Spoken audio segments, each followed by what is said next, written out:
China వాడి అత్యుత్తమమైన యుద్ధ విమానాలు JF-17 అలాగే J-10C.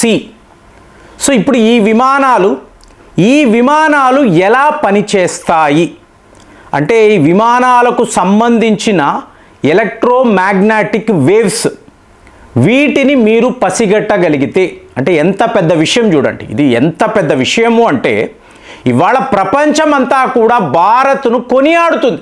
నువ్వు చేసింది అద్భుతము, అసలు ఇలాంటి పని ఎలా చెయ్యగలిగేవు. ఇవాళ ప్రతి ఒక్కళ్ళు కూడా ఇండియన్ ఎయిర్ ఫోర్స్ని వీళ్ళు ఆకాశానికి ఎత్తేస్తున్నారు. అంటే J-17 J-10C అనే యుద్ధ విమానాలు చైనా వాడు ద గ్రేటెస్ట్ అని చెప్పుకుంటాడు. అలాంటి విమానాల డిజిటల్ సిగ్నేచర్ అంటారండి, ఎలక్ట్రానిక్ డిజిటల్ సిగ్నేచర్. సో దీనిని టోటల్గా దీన్ని హ్యాక్ చేయడం అనే చెప్పాలి. అంటే మన ఇండియన్ ఎయిర్ ఫోర్స్ ఏం చేసింది అంటే ఇప్పుడు పాకిస్తాన్ వాడు మన మీద దాడులు చేయాలి. ఆపరేషన్ సింధూర్లో మనము వాడి మీద అటాక్స్ చేసాం, ఎయిర్ స్ట్రైక్స్ చేసాం. మరి రిటాలియేషన్ అని వాడు కూడా చెయ్యాలి కదా.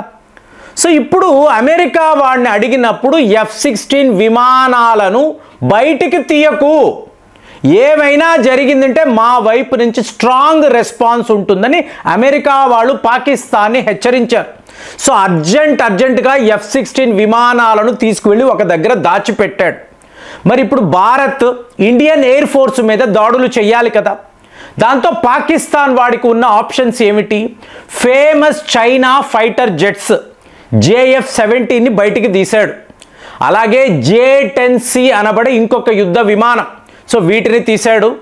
ఇందులో PL-15 world famous PL-15 missiles, air to air missiles, వీటిని కూడా సిద్ధము చేసుకొని మన వైపు వస్తున్నాడు.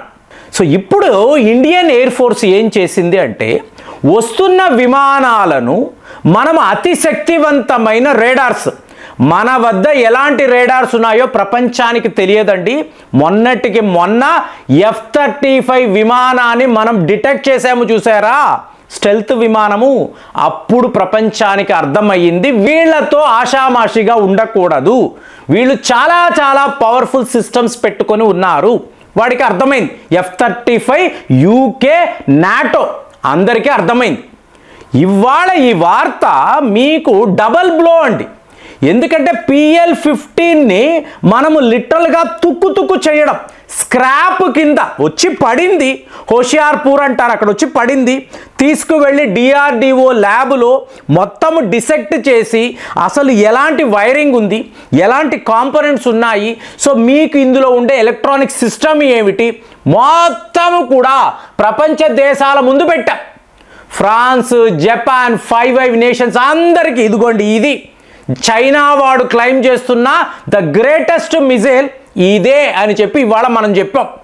సో అప్పుడు అందరూ ఆశ్చర్యపోయారు. ఎందుకంటే చూడండి 2020 నుంచి చైనాను డైరెక్ట్గా ఎదుర్కోగలిగిన ఒకే ఒక దేశం మనమే.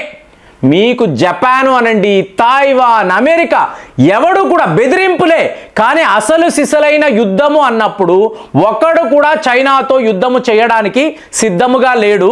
కానీ 2020 నుంచి కూడా ఆ స్టాండ్ ఆఫ్ అక్కడ నుంచి ఇవాళ వరకు కూడా చైనా వాడి పరువుని బజార్లో పెట్టడం, ఇది ఏ స్థాయిలో జరిగింది అంటే ప్యాసివ్ రేడార్ ఏరియా అంటారు. అలాగే ఎలక్ట్రానిక్ సర్వీలెన్స్ ఎయిర్ క్రాఫ్ట్, మూడవది సిగ్నిట్ అంటారు. ఈ 3 టెక్నాలజీస్ని మనము వాడి పూర్తిగా రేడార్ సిస్టమ్స్ అండి, ఎలక్ట్రానిక్ సిగ్నల్స్ను డిటెక్ట్ చేసే అత్యుత్తమమైన వ్యవస్థ. అంటే ఇండియన్ ఎయిర్ ఫోర్స్ కంట్రోల్ రూమ్లో మన వద్ద ఎలాంటి శస్త్రాలు ఉంటాయనేది ప్రపంచానికి తెలియజేయడము కాదు, పాకిస్తాన్ లాంటి ఒక దేశంతో ఫ్రెండ్షిప్ చేస్తే ఇవాళ చైనా వాడికి అర్థం కావడం లేదు, మొత్తము నా టెక్నాలజీ అంతా కుప్ప కూలిపోయిందా. ఇప్పుడు ఒక సందర్భంలో ఎయిర్ పవర్ ఇండెక్స్ అని అన్నారు. ఫస్ట్ అమెరికా అన్నారు, రెండవది రష్యా అన్నారు, మూడవది భారతదేశము. సో అనేటప్పటికీ చైనా వాడికి ఎక్కడి లేని కోపం. అసలు ఎయిర్ పవర్లో మాకన్నా భారత్ ముందు ఉంది ఎలా మీరు చెప్పగలరు? నా వద్ద JF-17 ఉంది, J-20 ఉంది, 6th జనరేషన్ విమానం వైపు నేను వెళుతున్నాను. HQ-9 అనబడే అత్యుత్తమమైన ఎయిర్ డిఫెన్స్ సిస్టమ్స్ ఉన్నాయి. నా వద్ద PL-15 లాంటి మిజైల్ సిస్టమ్స్ ఉన్నప్పుడు, అంటే రాకెట్ ఫోర్స్, ఇలాంటి స్టేజ్లో భారత్ మాకన్నా ముందు ఎలా ఉంది? సుఖాయ్ విమానాలు, రఫేల్ విమానాలు ఉంటే వాళ్ళు మమ్మల్ని మించిపోతారా? ఇది చైనా వాడు అడిగిన ప్రశ్న. సో ఇవాళ ఏమైంది? ఒక చైనా విమానము పాకిస్తాన్ నుంచి బయలుదేరితే అందులో వీళ్ళు ఎలాంటి ఎలక్ట్రానిక్ వార్ఫేర్ పరికరాలను అమర్చారు? ఆ ఎమిషన్, ఆ రేడియేషన్, ఎలక్ట్రోమాగ్నెటిక్ వేవ్స్ యొక్క ఎమిషన్ రావడము, దానిని పసిగట్టి ఈ విమానం ఎంత దూరంలో ఉంది, సో ఎలాంటి రేడార్స్ వీళ్ళు వాడుతున్నారు, ఎలాంటి ఎలక్ట్రానిక్ సిస్టమ్స్ వాడుతున్నారు, పూర్తి డేటాను మనము మన వద్ద హ్యాక్ చేసాం. లిటరల్గా హ్యాక్ చేసి ఇదే JF-17, J-10 విమానాలుంటే ఇలాగే ఉంటాయి, వీటి యొక్క ప్రోటోటైప్ ఇది, వీళ్ళు యుద్ధము అన్నప్పుడు ఇలాంటి పరికరాలనే వాడతారు, ఇలాంటి మిజైల్స్నే వాడతారని టోటల్ డేటా అనాలిసిస్ ఇవాళ ఇండియన్ ఎయిర్ ఫోర్స్ వద్ద ఉండడము ప్రపంచమే షాక్ అయింది. ఇది ఎలా చెయ్యగలిగారు అంటే మన వద్ద ఉండే ఆ పవర్ఫుల్ రేడార్ సిస్టమ్స్ అండి. S-400 అన్నామనుకోండి, అక్కడ బయలుదేరుతున్నప్పుడే ఇక్కడ ఇది డిటెక్ట్ చేసేస్తుంది. ఎన్ని విమానాలు వస్తున్నాయి, ఈ విమానాల్లో ఎలాంటి అస్త్రాలు ఉన్నాయి, ఎలాంటి మిసైల్స్ వీళ్ళు వాడబోతున్నారు, సర్వము పూర్తి డేటా మన చేతుల్లో ఉంటుంది. సో అలాంటి ఒక అద్భుతాన్ని ఇండియన్ ఎయిర్ ఫోర్స్ ఇవాళ సాధించడంతో చైనా వాడు, అంటే ప్రపంచములో మనకన్నా ముందుండే 3 దేశాలు, అమెరికా వాడు మనతో యుద్ధము చెయ్యడు, ఏదో F-16 విమానాలు పెట్టుకుని అటు ఇటు తిరుగుతూ ఉంటాడు, డైరెక్ట్ యుద్ధము ఎప్పుడు చేసింది లేదు. రష్యా వాళ్ళైతే మన మిత్రదేశము, సో మనతో ఎలాంటి గొడవలు పెట్టుకోరు. ఇక ఉన్న ఒకే ఒక దేశము చైనా, వాడి వద్ద ఉండే అతి శక్తివంతమైన యుద్ధ విమానాలు, దానికి సంబంధించిన టోటల్ డిజిటల్ సిగ్నేచర్ ఇవాళ భారత్ చేతికి రావడముతో వాడు లబోదిబోం అంటున్నాడు.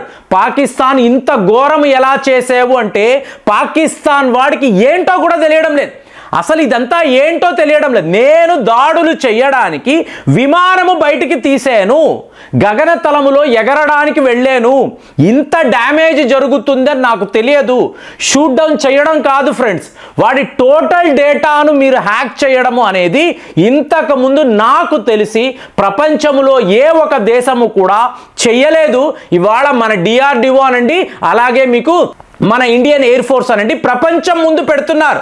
చైనా వాడి ఫైటర్ జెట్స్ వాళ్లకు సంబంధించిన డిజిటల్ సిగ్నేచర్ అంటే ఎలక్ట్రోమాగ్నెటిక్ వేవ్స్ మా వద్ద ఇక్కడ ఉన్నాయి, మీకు కావాలా, ఎవరెవరికి కావాలి, ఇలా ఓపెన్గా ఏదో టెండర్ సిస్టంలో జపాన్, తైవాన్, అమెరికా అని చెప్పి మనం చెప్పడము వాడికి ఎంతలాగా, ఎలాంటి ఒక అవమానం చూడండి.